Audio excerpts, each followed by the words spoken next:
Okay, here we are back. Welcome to all to the Sustainable Sunday. Hi, Moran. How are you? Good. How are you, Domenico? It's so good to be back Fine. here together. Yes. Very glad to have you here back on the Sustainable Sunday. But this time we'll be not alone, right, Moran? There will be a guest with us.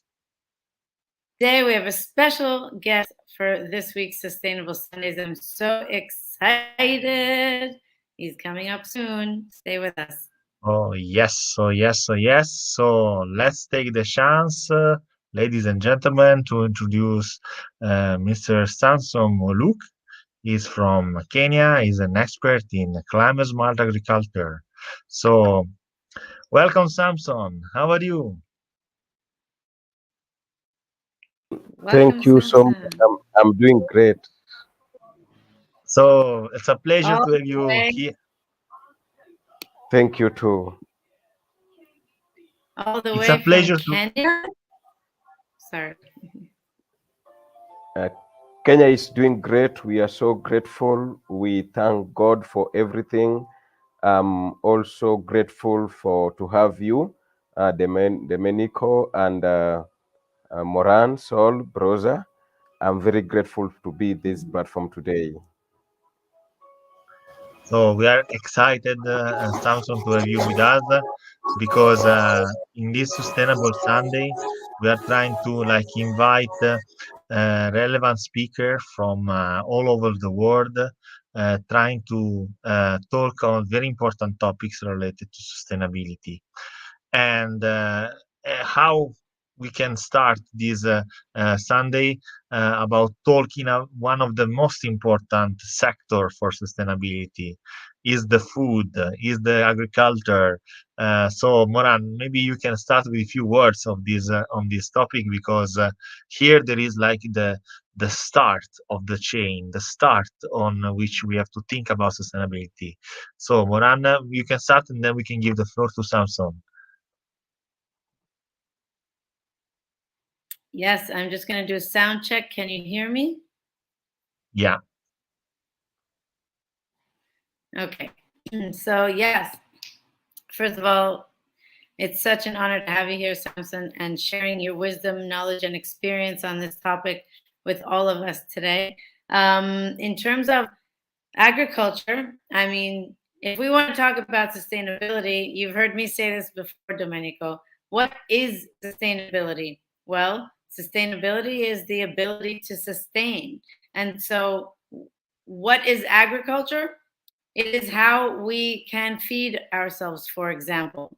It's how we treat the earth. It's the food cycle, which is one of, if not the most important sector of climate change that must be addressed immediately if we, as a species of humans on planet Earth, are to not only survive, but thrive for generations to come. So, the most important thing that we need to think about when with regards to our survival is how do we feed ourselves and how we feed ourselves in the post-industrial age, and with so many humans on the planet that we need to feed at the same time. We really need to understand the systems of earth and soil and water and plants and the way it works, and what is necessary to keep the ecosystem with the right nutrients, minerals, and balance so that we can actually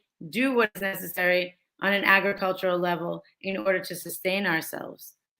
That's just a little touch upon it. I'm a chef, so for me, food is very relevant. Um, and I'm a foodie, of course, and so I spend a lot of time thinking about where does our food come from, and what process of manufacturing and transportation has this food gone through, and who has been looking after the earth that this food grew in order to understand the quality of the food that I'm putting into my body so that I not only be sustainable as a species, but as an individual.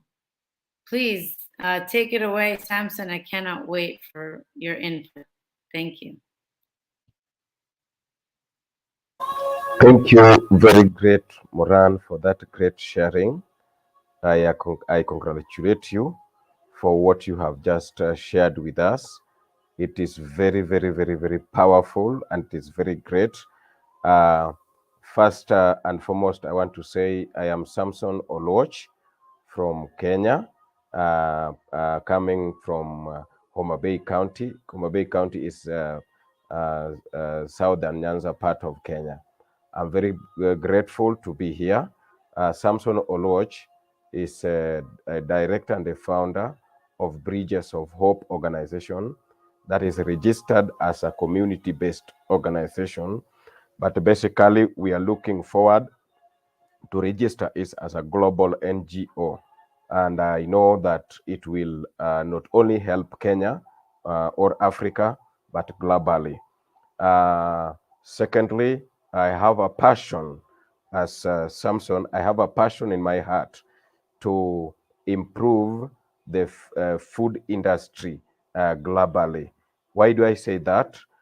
If you check at a global agricultural sector, you'll realize that Africa has got the capacity to feed the entire world.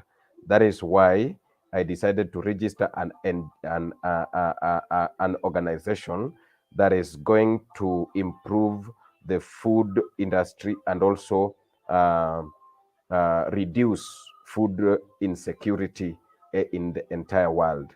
I'm looking at three dimensions. Number one, agri-business. You know, it is agriculture and business.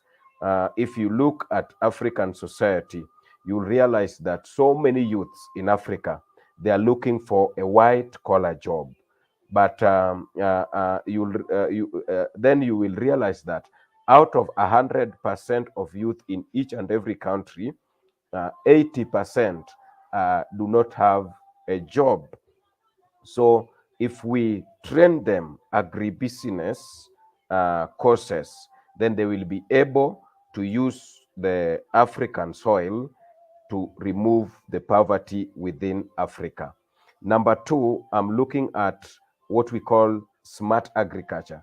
What do I say smart agriculture? Smart agriculture in the basis that we are going to produce something that is not harmful to our body. It is not harmful to the environment. It is not harmful to the system of our living. So we produce food that when we eat, we are strong enough. Number three, there is a common worldwide agricultural policy that is ASAP. ASAP is African Soil Against Poverty. Why do I say African Soil Against Poverty? I want to tell us in this platform, in this conference, that in Africa, we still have plenty of land that is just there doing nothing. So if we bring our minds together, we bring our resources together, we bring our ideas together, then we will use these lands that are sleeping so that we cultivate, we get the food that we need to feed the world. So those are the dimensions that I'm looking at this. And why do I call these dimensions sustainable? I'm looking at a scenario whereby we have people that are vulnerable, the marginalized, people who are not, who have not reached. There are people who are suffering. There are people who sometimes they sleep hungry, and at the end of the day, you'll realize that they have land that they can use. So we want to. My main objective is to turn agriculture as a sustainable project that is going to feed the entire world. You know, when you are producing in agricultural sector, you are feeding every classes of people in this life. The poor, the rich, the middle, name them, all of them, because everybody needs food. Let me start with that. I will continue as we go on with the conference. But I'm very glad. That is what I can mention at this particular time. Thank you very much, Samson, and very inspiring your word, and very pleased that you also think about the youth. I very appreciate that point of your discourse, and you were saying there is the possibility of work in also employment in agriculture rather than you call the white collar, maybe abroad works. And that's very important in my opinion, because taking care of our lands and taking care of also our planet, also to make it productive in a sustainable way, is a form of work. And yeah, I want to ask you, and maybe also I want to ask Moran to you both in the conversation about this point, how this climate smart transformation can help also to make face the unemployment crisis and also reduce poverty.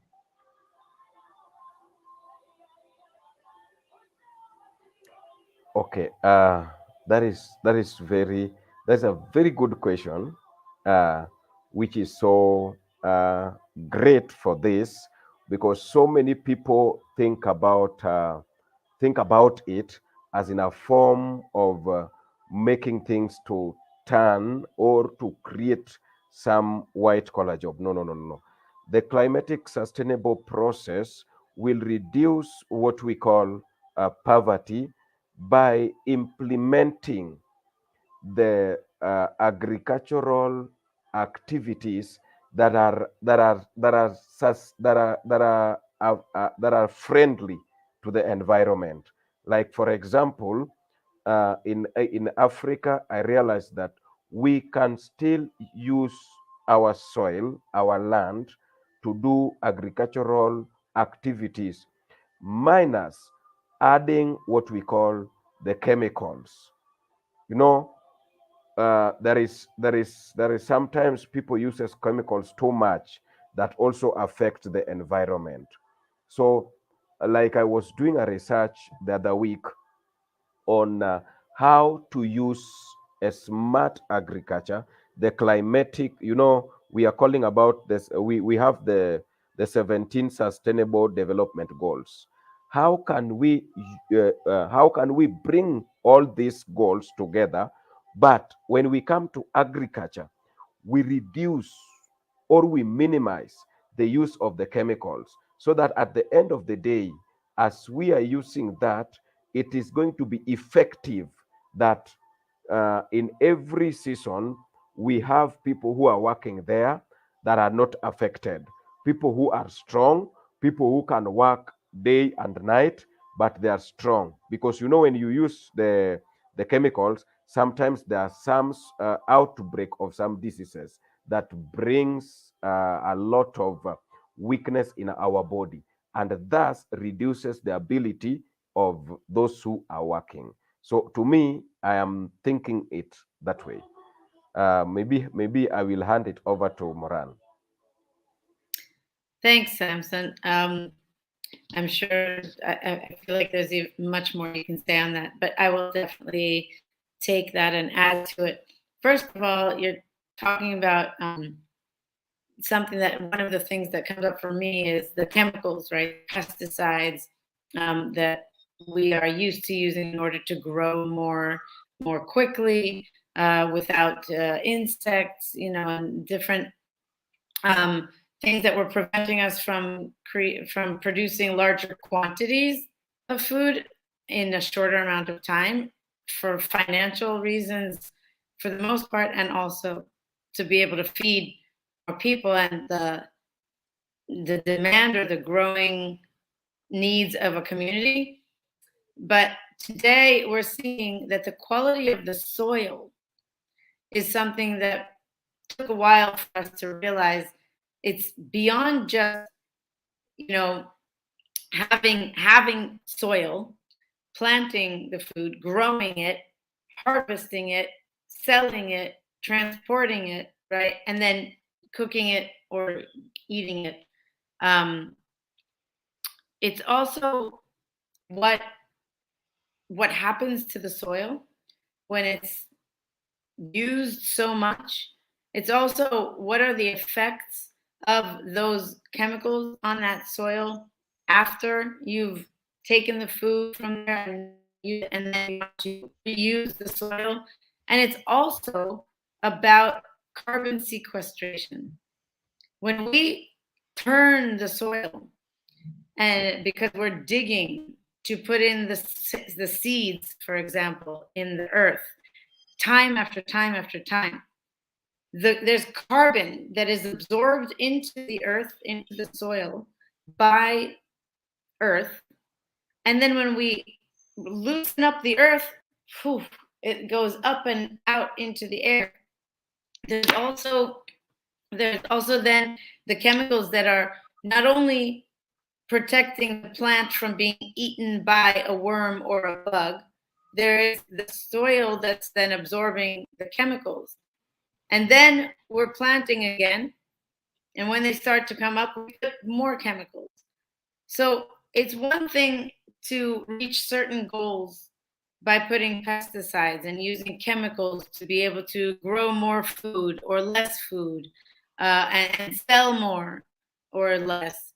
It's also about thinking about the long-term effect of the process of manufacturing, the process that we're using to grow, the methods that we're using, whether it's organic pesticides or not organic pesticides. What are the long-term effects of the method that we're using right now to grow our food?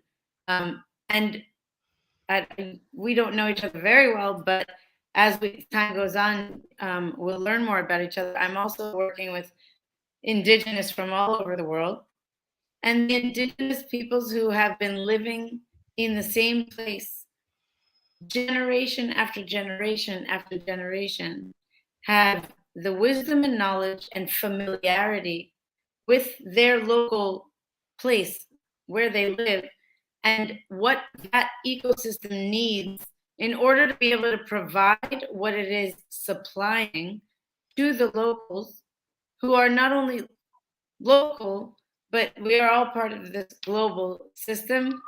And I'm finding, and I've found even in the last week, some individuals who are, number one, willing and wanting to share their wisdom. Number two, the value of that wisdom, knowledge, and experience is way beyond what I believe any book or school book can provide, because it's wisdom that has been there for decades and centuries in some cases, and many, many generations. And it is not necessarily taught in any school classroom necessarily yet or ever so far. But they are coming out and wanting to share their wisdom. And I think there is so much to learn from the indigenous about how to grow our food, about how to treat the land and the earth, that is so way beyond what our eyes can see and way beyond just the patch of land that we are growing that food on. It's literally about what is happening many kilometers around that patch of land that helps to grow the food in the first place. I'll kind of conclude my thought with that.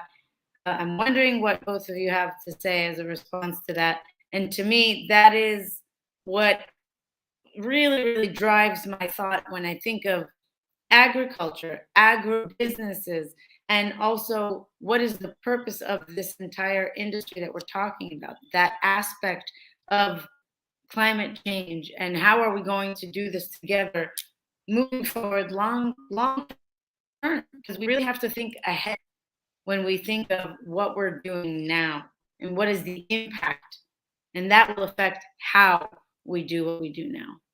Thank you.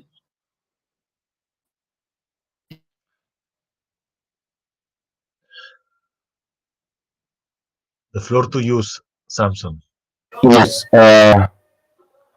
I will say congratulations, Moran, for that great sharing.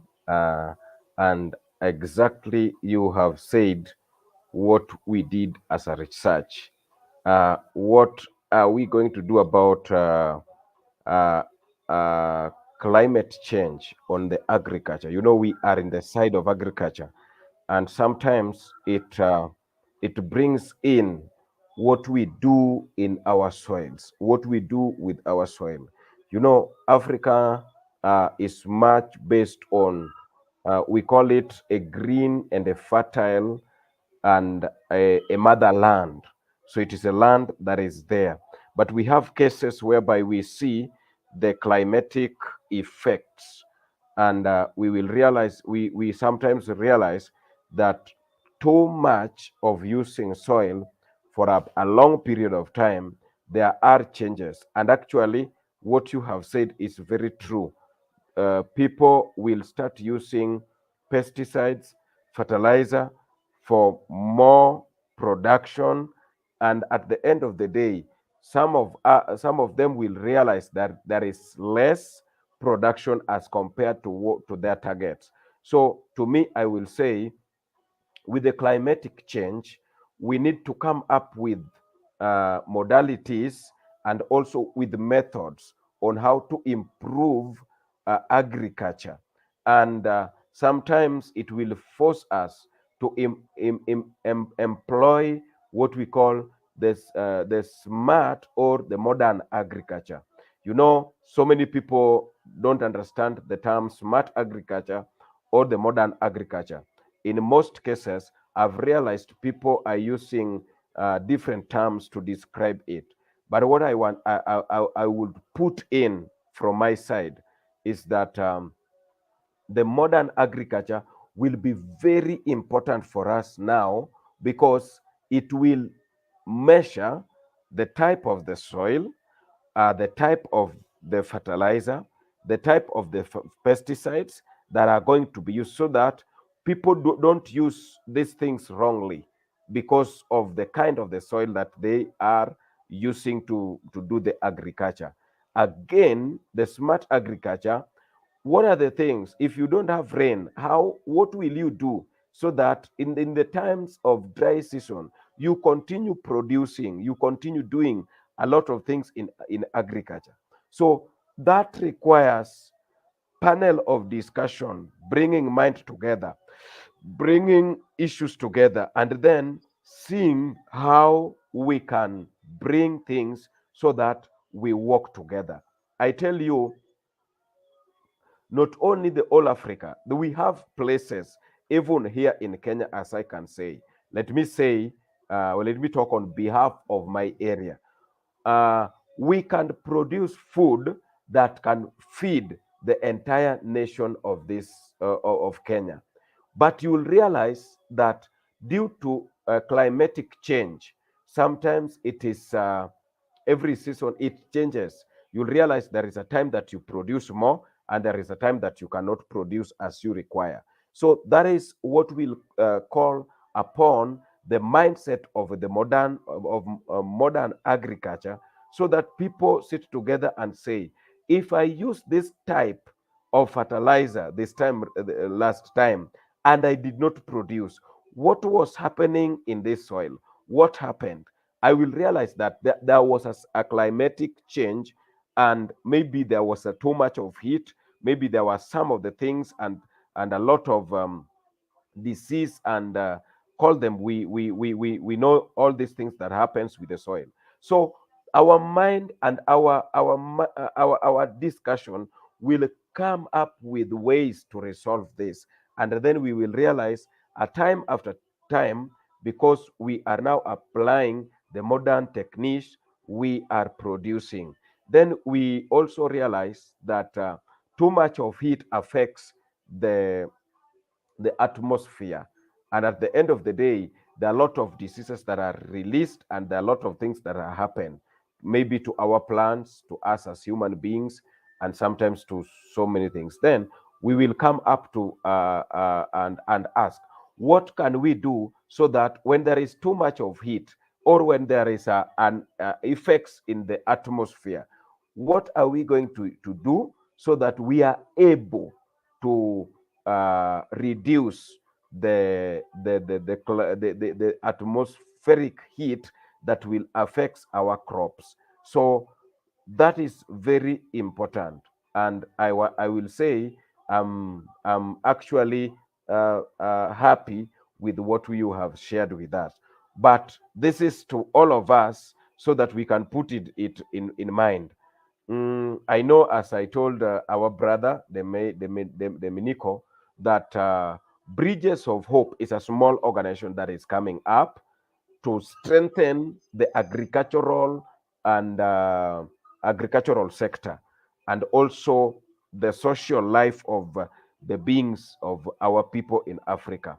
But as Bridges of Hope, we are trusting God that when the Lord will open doors for funding, we are going to put what we call the research centers, whereby people will come all over. We want to do a research in this soil in Kenya, in Homa Bay County, this soil in Kenya, in Mombasa County, in Nairobi County, so that we know when we are approaching the season for planting, we know the right the right the right sorry the right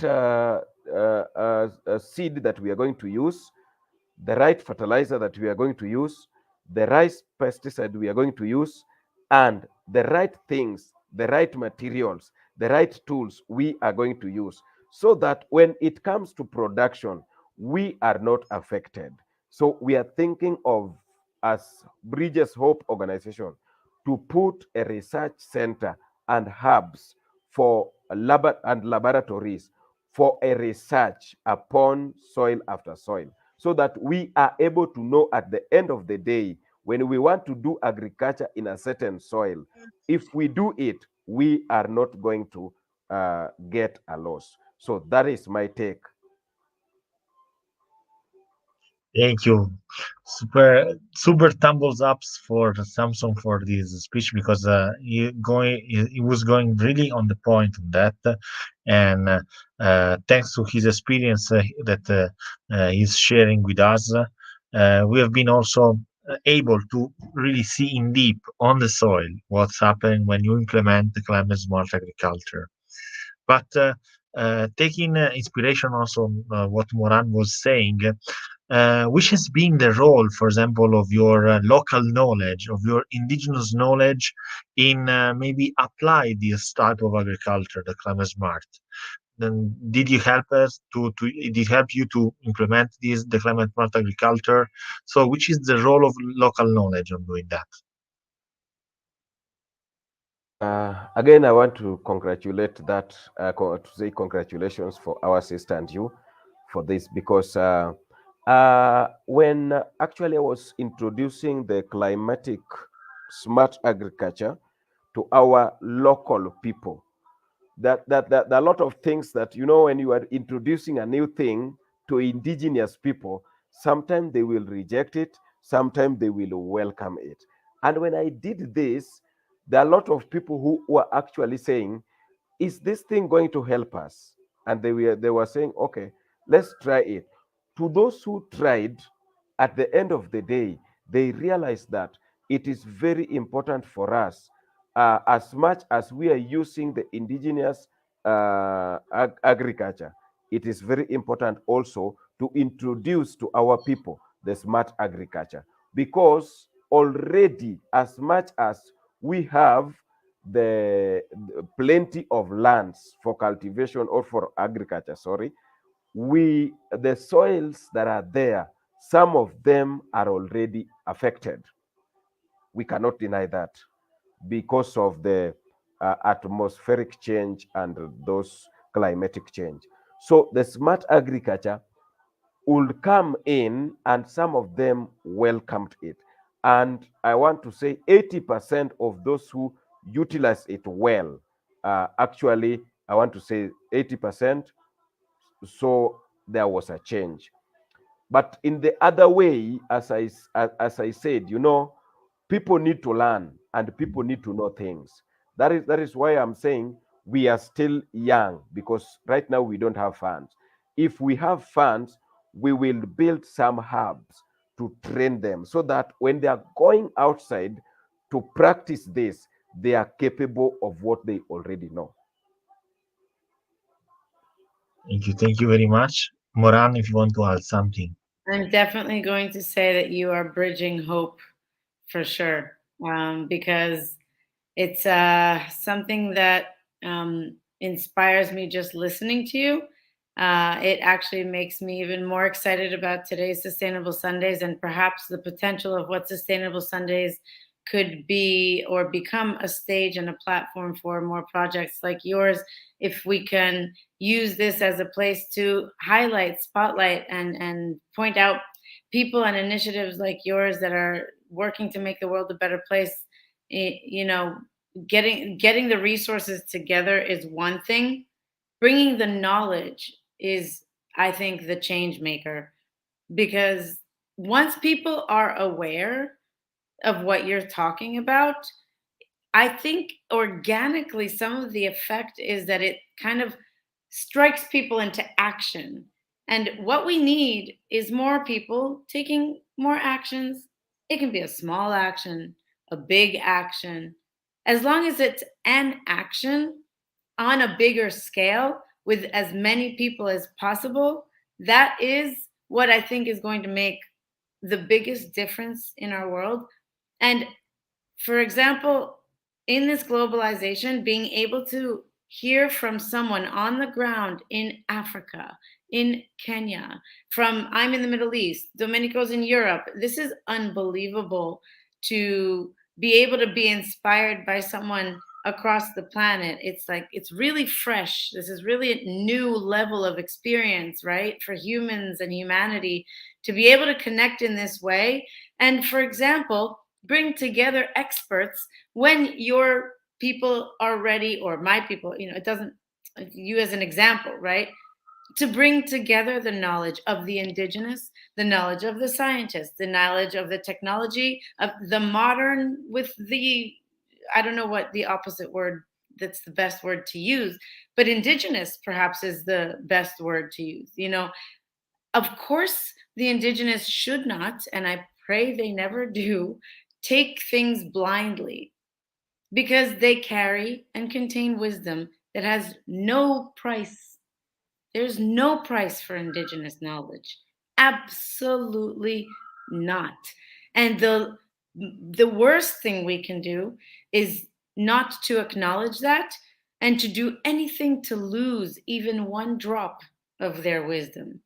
And to think that we know better is already showing that we're wrong, not because we're not better or don't know better, but because to think that we would know better than someone who has been living in communication and connection with earth, with nature, and our natural resources, which are what this whole thing called climate change is about, would be the biggest mistake to start off with. And so the idea that we can come together and we can bring in our knowledge, our wisdom, and collect it, and then give it to each other, or take it, drink it from one another, and then implement it in our own lives, in other places around the world, is revolutionary, is evolutionary. And it is exactly what this right here is happening, is what happening. It's what we are doing. And it's by finding each other, connecting with each other. That's what Hubzine is all about. Yeah. It's education. Because I go back to awareness. If you don't know, you don't know. But if you do know, then you do know. And you cannot unknow. And so I believe the key is knowledge. And knowledge is awareness. And it's not to say that people who don't know, that who are not aware, that are not acting, are either to blame or not to blame.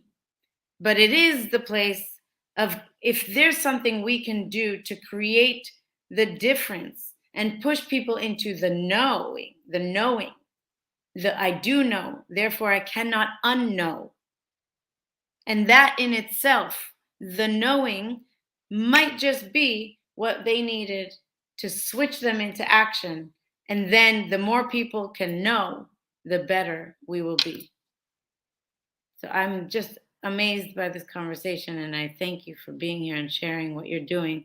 And and it makes me realize just how much more powerful what we're doing here together is, and what much more we're capable of even after this call. Thank you. Thank you to you, Moran. Samson, if you want to add some few words on that. I'm very grateful for you again and for all of us. I just want to mention something that is very critical that Moran has actually mentioned about not losing the knowledge and the wisdom of indigenous. You know what actually I take as a bulk in my heart when actually I started doing this project is that how these people used to plant some of like vegetables. We have some traditional vegetables. Okay, what actually I am doing right now with the people of the community in a CIG are groupings, is that we don't want to lose those vegetables that we used to produce traditionally, because they are very important to our body. Sometimes I call them, they are like herbs.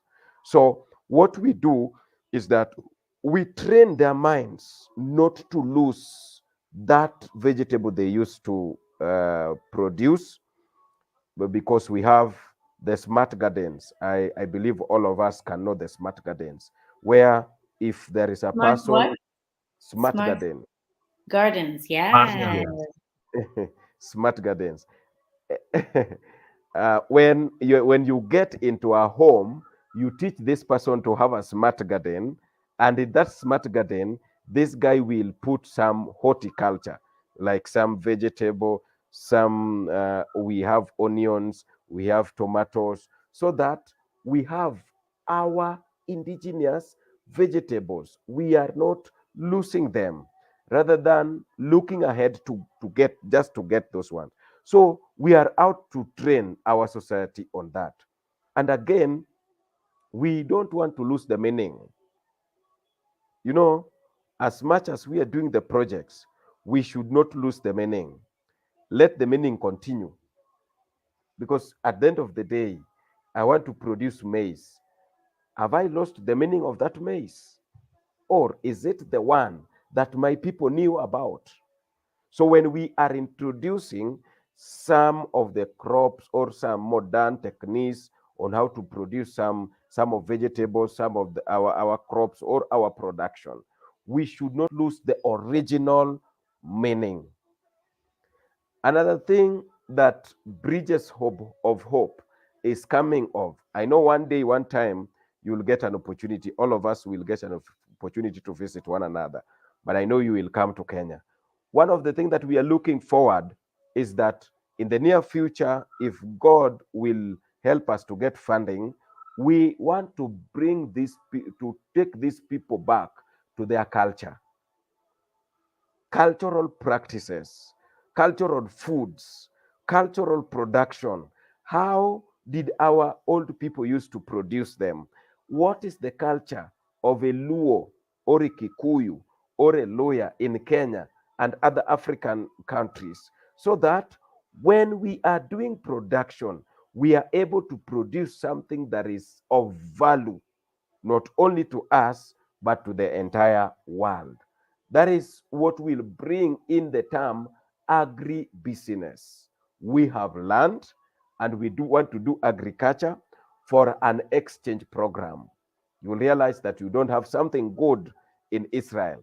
You want that from Kenya to come all over to Israel. The same to me. So we are producing something from our culture, from a culture in Africa, so that this thing we can export it to Italy because they need it there.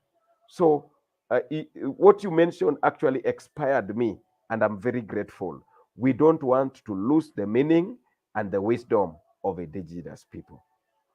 Thank you. Thanks to you, and thanks to Moran also, because this is very, very inspiring. Indigenous knowledge is uh, s- something. I will tell you. Yeah, I will tell this story. Maybe Moran no, because we share in another appointment of Sustainable Sunday. Some of us are also used to go to the Conference of Parties, so the UNFCCC negotiation on climate. And once I was there during COP24, and the problem there was to discuss about the special report of the IPCC on climate change. And all the assembly, all the parties had to accept or welcome or noting these reports, and they were quarreling. They were like not agreeing on accepting or not the official science, we can say, but seemingly they agree fully. So the point passed during the discussion. They agree on the platform on of indigenous knowledge and of indigenous people, no, and was kind of like revenge of the local knowledge, of the indigenous knowledge, to the actual science, we can say. Of course, they are both useful to understand and to cope with the problem. But I was remembering the chief of the indigenous people delegation that was saying, "You are not agreeing on the official science, but once again, the indigenous knowledge is gonna save you." And so it was like something that reminds me always when I always hear about the indigenous knowledge. I always remind that voice, that sentence that say, "Indigenous knowledge always save us," because it's our traditional way to learn, our traditional way to approach the issues and the problem. Yeah, now we are gonna like we are running into the conclusion now for this event, but before closing, as we are as I said, in a informal space, actually we are making a conversation like we were like together, even though we are far away. Thanks to internet, now we can connect and we can stay together even remotely. But as I say, it's a conversation, and I have a curiosity to ask to Samson, and then maybe I also leave the floor to Moran. What has been the trigger that let you start this experience of Bridges of Hope? So the very moment in which you say, "Okay, now I have to make these Bridges of Hope happen." Thank you very much for that actually wonderful question. I was actually driven by so many reasons that I cannot mention right now because of time. But I believe we shall be having maybe another conversation altogether to share our experience and our background. What I want to say is that I'm an African, and at first I was trained. I was when I was coming up, I joined a teachers training college, which I did not complete because of I lacked somebody who can stand with me to complete my school. I ended up not doing my final exams. Then I went to the city. When I went to the city, because of the teaching experience in my life, I started working in some remote schools or some schools in slums. Along the way, after 2 years, I I had that call to go and do a theological studies, and I did a theological study, and I became a pastor of a church. I am a pastor, and when actually I started doing my pastorship, or looking after church and taking people's soul, I also realized the need in people's life. And this triggered me to work with organizations around. Actually, I started to volunteer. I was volunteering. I can go to hospital. I do some other things. I clean up the hospital. I pray for people. I look for people who are suffering. Along the way, after some time, uh, before I was complete, before I completed my college, theological college, I was also chased out. I was actually sent away because I had a huge balance in my college. So I started also doing some work to see whether I can go back and complete my training as a pastor. I went back and actually somebody touched my hand, hold my hand, paid me the balance, and paid the rest. And then I completed the college. And in the year 2015, August 1st, I graduated with a diploma in theology and counseling studies. And by then, because of that which I passed through, going to teachers training college and being chased away, going to theology and being chased away because of school fees, the Lord developed in my heart a love for a poor people, a love for a vulnerable, a love for the marginalized. So along the way, in fact, it is along the way, I started working with small organizations as a volunteer. I went and did a certificate in project planning and project management. So when I did it, I went on working with organizations. Then I realized one thing in Africa, and this is very important. I don't want to say it as maybe as a warning to some people, but I want to say it soberly because I was working with the people who are having friends outside who are bringing money to help the poor people in Africa. Instead, they are using money in the wrong way. They're using money to do their things.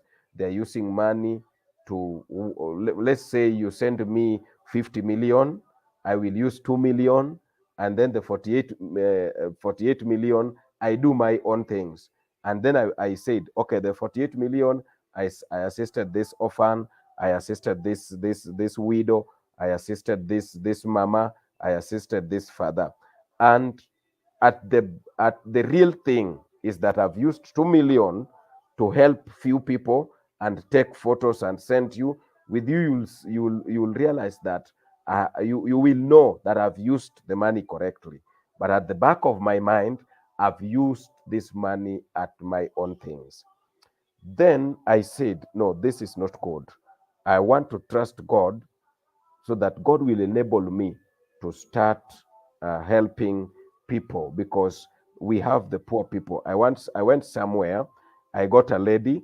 If you saw my background, the Bridges of Hope background, if you saw it, the Monico, you will realize there is a lady with a hatched house, and we built a new house for her. That lady was totally suffering. There are people who have no good houses. They don't have good houses.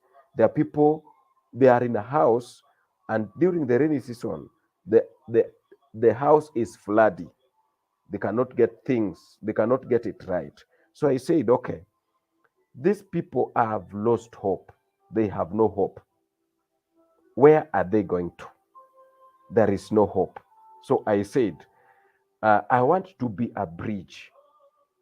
I want to trust God to bring people that will be a bridge, to bring hope to the vulnerable, to bring hope to the widow, to bring hope to the youths.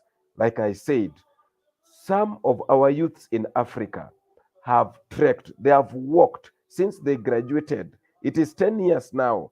They are working day and night. They are looking for a white collar job. At the end of the day, there is no this job because we have so many youths in the society.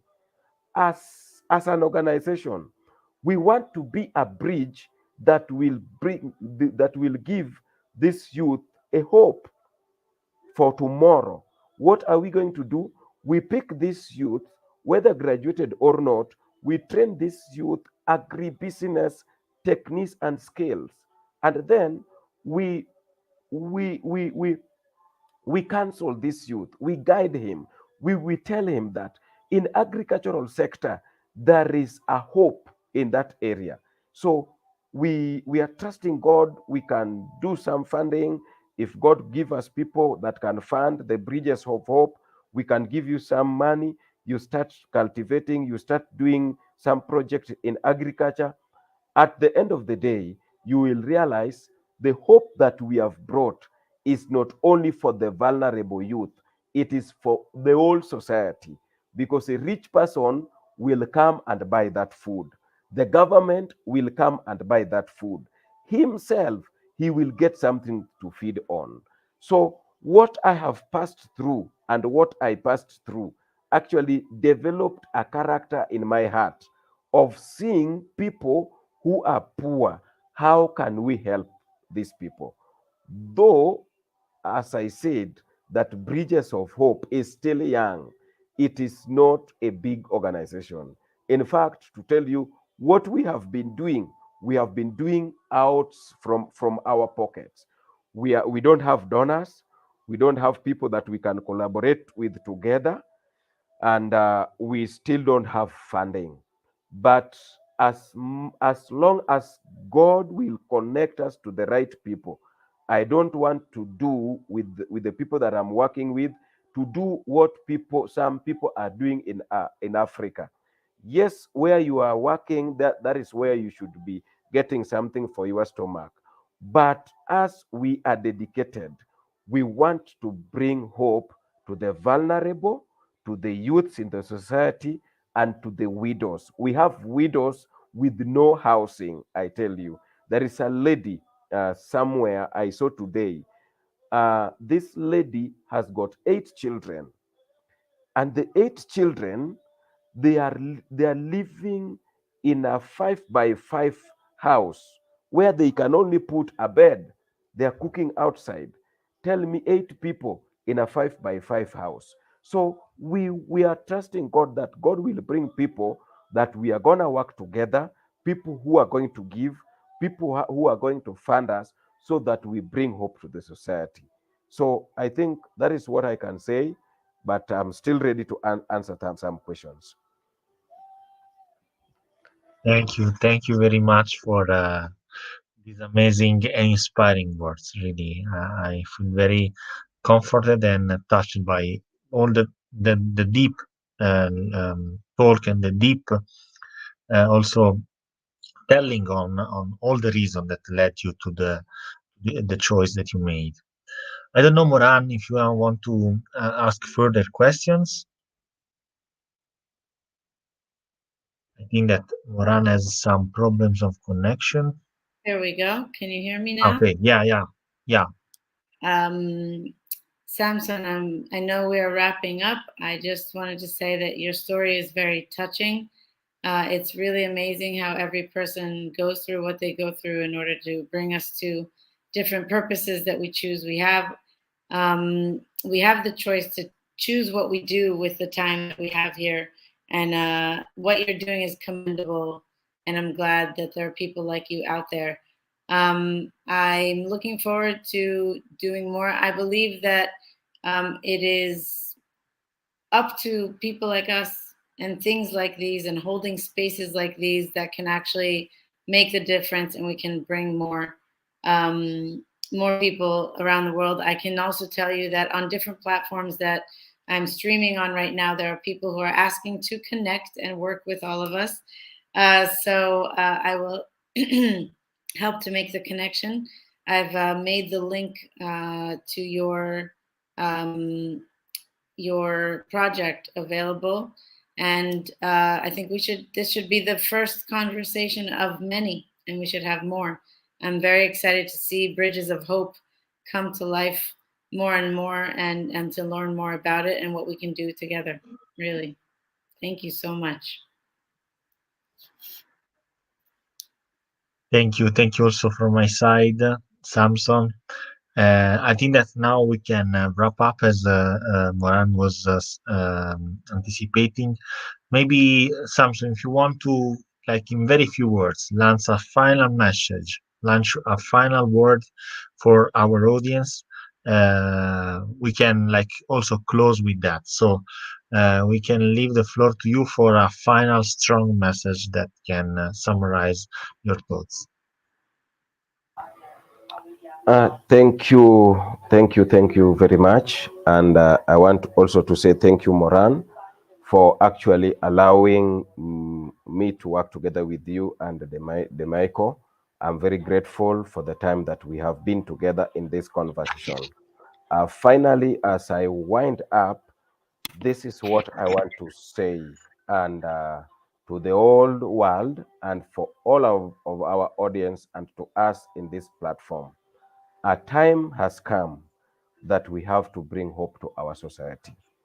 And as the founder and the director of Bridges of Hope, I am ready and I'm willing to work with any like-minded organization, person, dignity, government, and anybody that is outside there who are also having the same burden that I have for people. One of the passion that I have, that is why I am saying this, is that I'm looking a world that will be together, where every person will have a voice to say something, where every person will have a hope. We have people in Africa, we have people in Europe, we have people in the entire world that do not have that hope that we have. There are some of us who have slept even hungry tonight. But I believe if we can come together, I know we can do something in their lives. As I end, I want to say we need one another. I need you, Demichael. I need you, Moran. You need me, and we need one another. So it is all about coming together. It is not all about collaboration.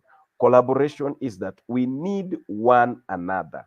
We Yeah. can do this together as as people. And when we come together, what I cannot do alone, we will be able to achieve it together. And as Bridges of Hope organization, we are very ready to work with us. At this moment and at this particular time, we are looking for donors. We are looking for people who are ready to give us funding, people who are ready to donate great uh, to this great great to this great a project that we want to do. Like today, I want to mention to you, I have almost 28 to 30 students who are going to high school. They have been chased from school and they are at home. How can we bring hope to these students? If we donate money together, I, as Samson, through Bridges of Hope, I will go and pay for them the school fees so that they can learn and have something to use tomorrow and also Yeah. have food tomorrow. So God bless you. God bless us. God bless all of us. I welcome anybody who is ready for us to work together. Thank you. Yes. Yes. Yes. Yes. Yes. Yes. Thank you, Samson. That was absolutely beautiful. I know Domenico knows we agree with you. Maybe you can say something about togetherness, Moran. What do you think? You think? Yeah, I can definitely say something about togetherness. I do believe that together is the answer to the question of all questions. In every religion, in every culture, in every tradition, I believe together is the answer. And the reason is because we all live together on this planet. We are all living together with everything that is ever living and has ever lived and will ever lived. We are part of a life cycle of the natural system of life. And one thing I guess I'll mention is that we're working on a song for children to bring hope. And it's called Together. And so perhaps later in the year we can talk, or later soon, but later in the year we will launch the song. I would love to invite Bridges of Hope to join. We're going to invite individuals and organizations so we all come together and together sing the song together and show the world who is out there doing what to make the world a better place, and together be able to highlight what everyone is doing. People like you, people like us, people like others. There are many, many out there. And that's why I think we were kind of, I mean, definitely I agree with what you just said. And thank you for everything you do. Really. Thank you. Thank you Thank very you. much. And maybe I know we will be connecting together. The Monaco has got my number. We normally chat, we normally talk. Feel free to us to have fellowship. You know, fellowship is very important. Fellowship is whereby how are you doing? How is Italy? How is Israel? So that we continue knowing what we are doing. And I believe if we work together, our tomorrow is great. God bless you. God bless you too, dear Samson. Thank you for giving us the honor to have you with us. And thank you, Moran, also for this amazing time together. And let's wrap up and to the next Sustainable Sunday. Absolutely. Thank you, Samson, for joining us on Sustainable Sundays. Until the next time. Bye. And don't forget to subscribe the both channels of Abzin and B. See you. Yeah. Bye-bye. Hubs in Italia and Be the Project. And Bridges of Hope, I'm sure. Right. Yes. Bye-bye. Yeah. Bye. Thank you.